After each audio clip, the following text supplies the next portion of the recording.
In second part of my presentation, I'm going to talk about sentence stress or features of connected speech. By now, you must have realized that stress is very important for English pronunciation and communication.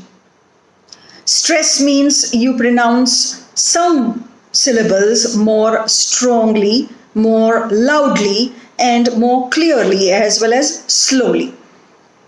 With correct stress, you will sound clearer and more natural when you speak. Now, about sentence stress.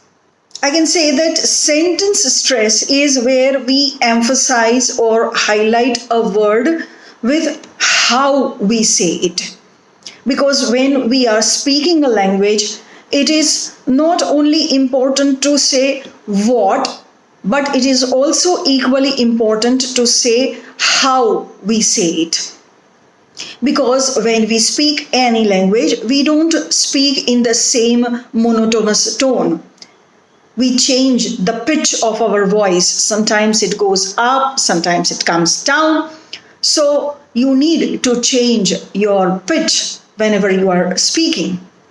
And that is what is meant by sentence stress. So sentence stress is a way we can highlight the key words in our sentence to enable our listener to focus on the most important information that we are going to say. We can add stress to a word in a sentence by making it longer, louder, or by using a slightly higher pitch. But always remember here that word stress is unchangeable. It does not change. Whereas sentence stress can and does change according to the needs of the speaker. Sentence stress changes. So there are two kinds of words. First is content words and second is function words. Content words give us the meaning of the sentence. If you don't have these words, you can't understand the sentence. Content words include nouns like cat, boy, book, or main verbs like go, come, visit, or adjectives like long, big, honest, adverbs quickly, carefully, always, question words what, where, when, who. It also includes negatives like not, can't, don't, won't. And function words don't carry any meaning. They just connect content words together. Function words include auxiliary verbs like be, have, do, or pronouns I, you, he, she, or prepositions on, in, under, at, conjunctions and, but, or, because. Modal verbs can, may, should, would, will. Articles a, and the. Possessors my, your, her, his. And quantifiers some, few, any. So the difference between content words and function words is the foundation of sentence stress.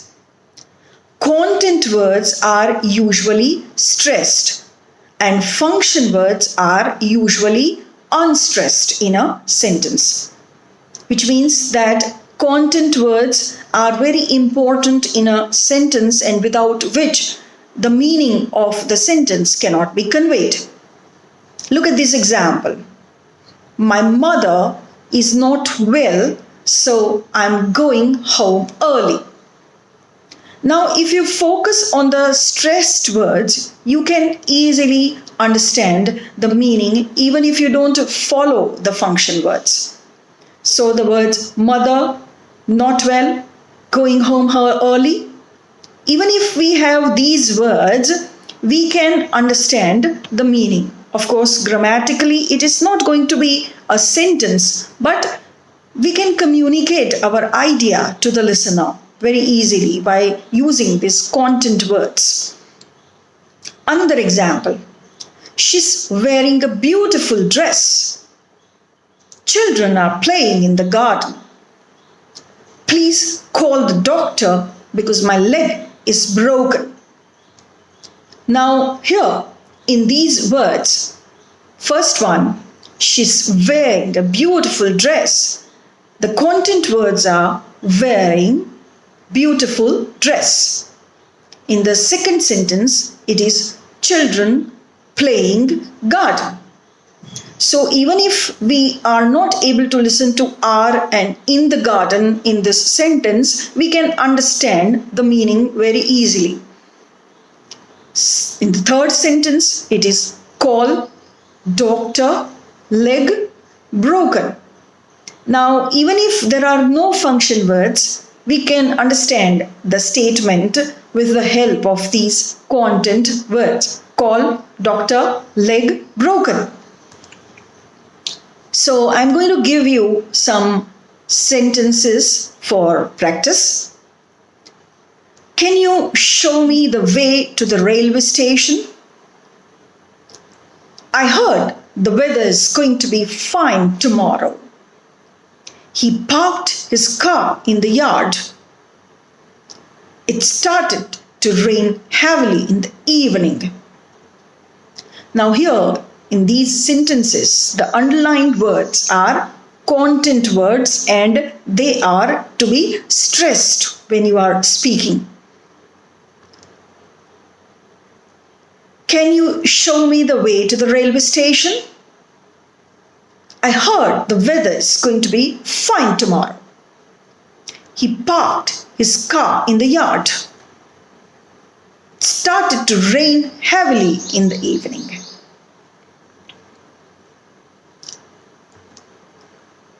Now let us see stressed versus unstressed. Stress is always about contrasts and it is relative.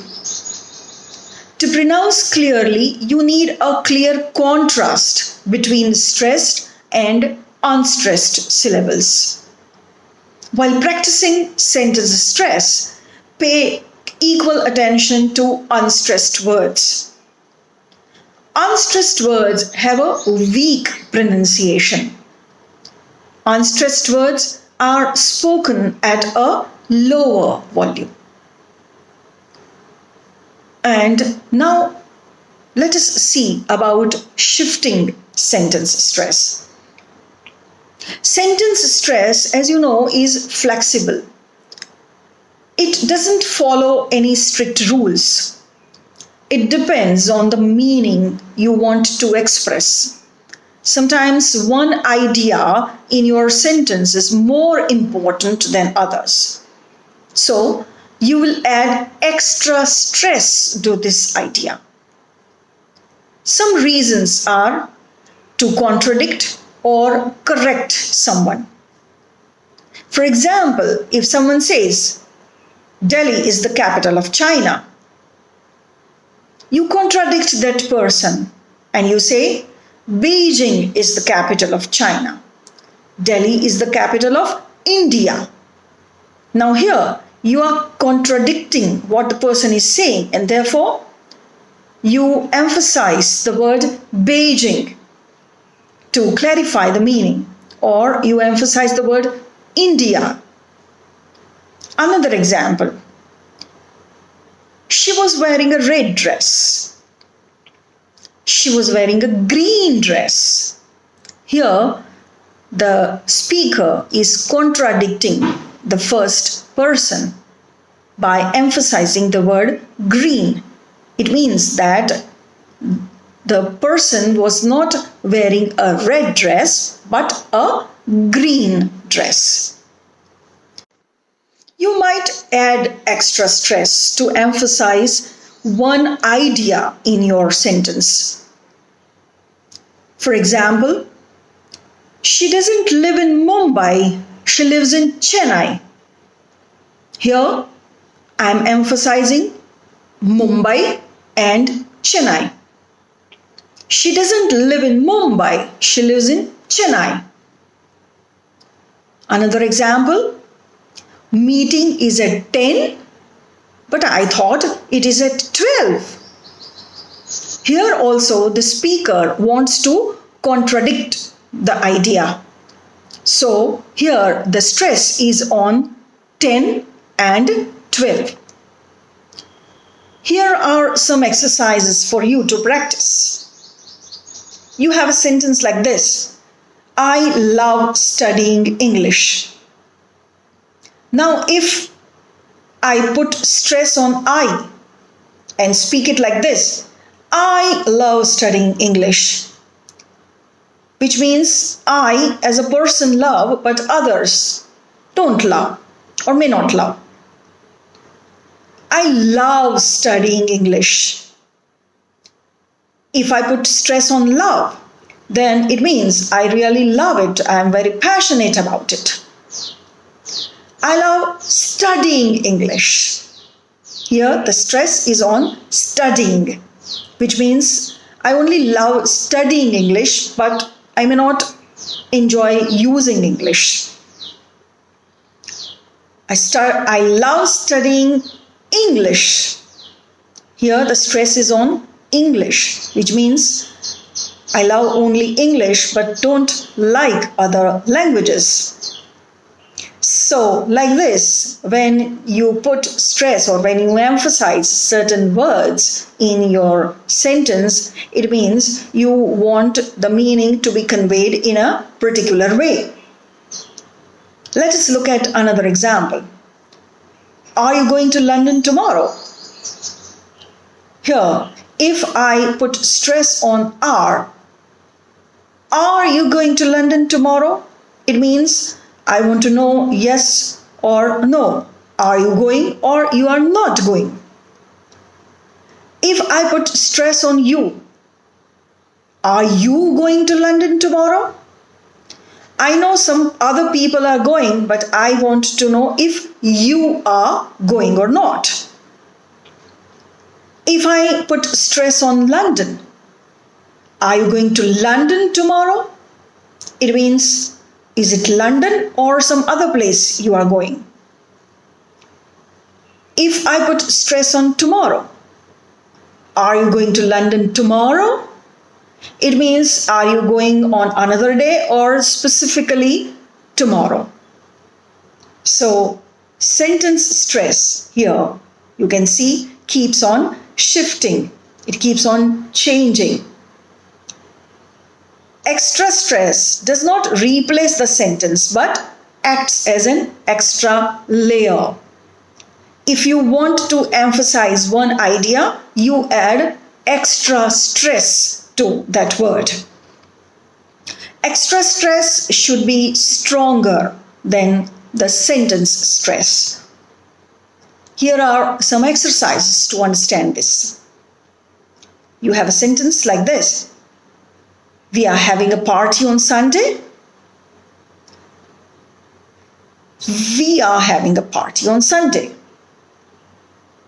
If I put stress on we, it means we are having a party. Who is having a party? We are having a party. If the stress is on party, we are having a party on Sunday. It means, what are we having? We are having a party. If the stress is on Sunday, we are having a party on Sunday. It means, when are we having a party? So, it is Sunday. Another example, I will cycle to my college on Thursday. I will cycle to my college on Sunday. Here the stress is on I, which means who will cycle to college? I will cycle to college. I will cycle to my college. If I put stress on cycle, I will cycle to my college on Thursday. It means that how will I go? I will cycle to my college. I will cycle to my college on Thursday.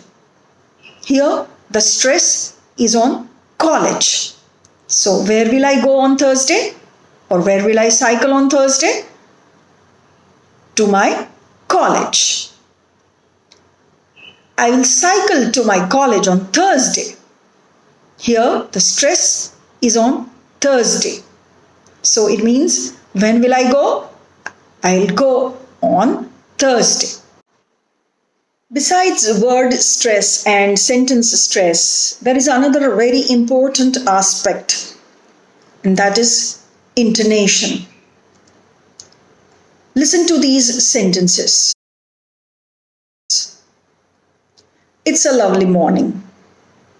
Do you need some help? Are you coming? I need some bread, butter, cheese, and jam. Do you hear variations in the level of voice? By varying the levels at which the voice is pitched, different meanings can be conveyed. It can be a simple question, a rhetorical question, annoyance, surprise, etc. So intonation is all about pitch and the use of rhythm in speech. Any language has its own rhythm, it has its own music, like music notes, aroha and avroha that we have in music. Similarly, our speech also has rising and falling tone. So the rhythm and the pitch add feeling and show intention of the speaker. So you need to remember this, that intonation is a very powerful tool. And controlling your intonation is important for communication. Intonation is also flexible. It keeps on changing. And same intonation can have different meanings in different situations. Like, for example, if I say really, really, really, the pitch changes and the meaning also changes here. So in English, there are 7 intonation patterns. Rising, falling, rising, falling, falling, rising, flat, high, low. But here we are concerned with the first 4 patterns. Rising, falling, rising, falling, and falling, rising. What do we mean by rising tone? Rising tone is usually used in yes-no questions. Are you hungry? Would you like a cup of tea? Do you like coffee? Here you can see that my pitch is higher at the end of the sentence. Are you hungry? Would you like a cup of tea? Do you like coffee? Because these are yes-no questions, which means that it has yes or no answer rather. Are you hungry? I am hungry or I am not hungry. Would you like a cup of tea? Yes or no. So rising tone can be used to show that the sentence is not yet finished. I live in Mumbai, but I was born in Ahmedabad. So here, when I say I live in Mumbai, the tone is rising because I am going to add something to my sentence. So I say I live in Mumbai, but I was born in Ahmedabad. She's a doctor, though she doesn't work at the moment. It may rain tomorrow because the sky is cloudy. Rising tone is also used for lists. I want some bread, butter, cheese, biscuits, and jam. So here there is a rising pitch. It is in ascending order. I want some bread, butter, cheese, biscuits, and jam. Rising tone is also used in incomplete sentences. For example, he is intelligent means that the speaker is going to add something to this sentence. I like pizza, but I am not hungry at the moment. Rising tone is sometimes used when you ask a question you already have some idea of the answer. You are asking a question just to confirm that your idea is right. And such a question has a rising tone. Haven't we met before? Which means that I have some idea we have met before, but I just want to confirm. Haven't we met before? Or, you got back yesterday, right? So here there is a rising tone at the end of the sentence. You got back yesterday, right? So rising tone means you think you know the answer, but you just want confirmation. When the pitch drops down, it is falling tone. Falling tone is used at the end of a sentence. It is generally used in statements like, my daughter is an architect. Or it is used in commands, put that down. Or exclamations, how beautiful it is.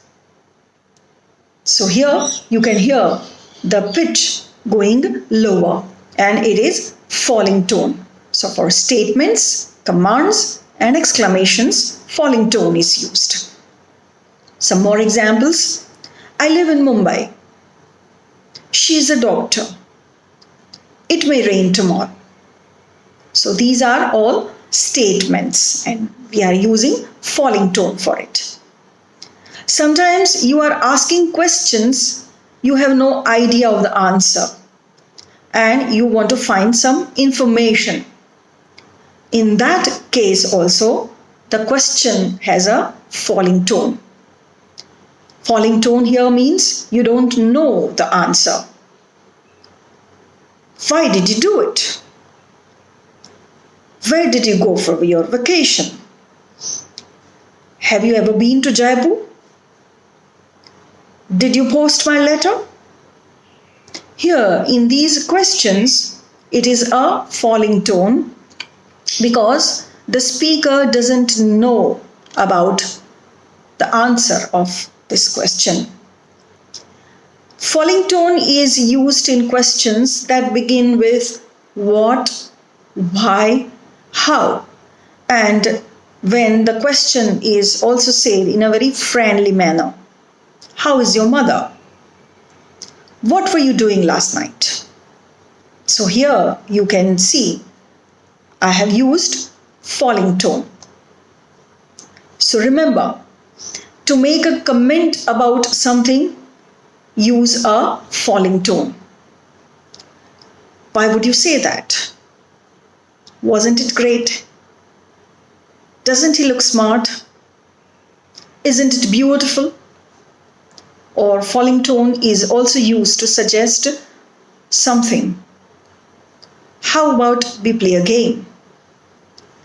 Why don't you call and ask what's happening? Why don't we get something to eat? But when you want to criticize or disagree, you have to use a rising tone. Have you lost your mind? Why would you do that? Are you really not well? Now, rising falling intonation. Intonation, as you know, can be used to express different emotions. Intonation is all about emotions and intention of the speaker. So, rising falling tone can be used for expressing positive or negative feelings. Really? Really? Really? All right. So here you can hear three different sounds. When rising tone is used, really, you are expressing some kind of doubt whether it is true or not. When falling tone is used, it can be used to be sarcastic. Really. So, falling, rising to make a suggestion. How about we go home? Here it is a rising tone. How about we go home? Rising. How about we go home? How about we go home? It's a falling tone. So the suggestion with a rising tone makes it look like a real question because it sounds more indirect and hesitant. And the suggestion with a falling tone doesn't sound much like a question. It sounds more confident and direct. So in this way, you can go on practicing about intonation and you can do better in your Viva examination also by practicing these sentences and some more sentences at home. And I would once again recommend you to refer to dictionary to understand the correct stress pattern of English language. Thank you all. Have a nice time.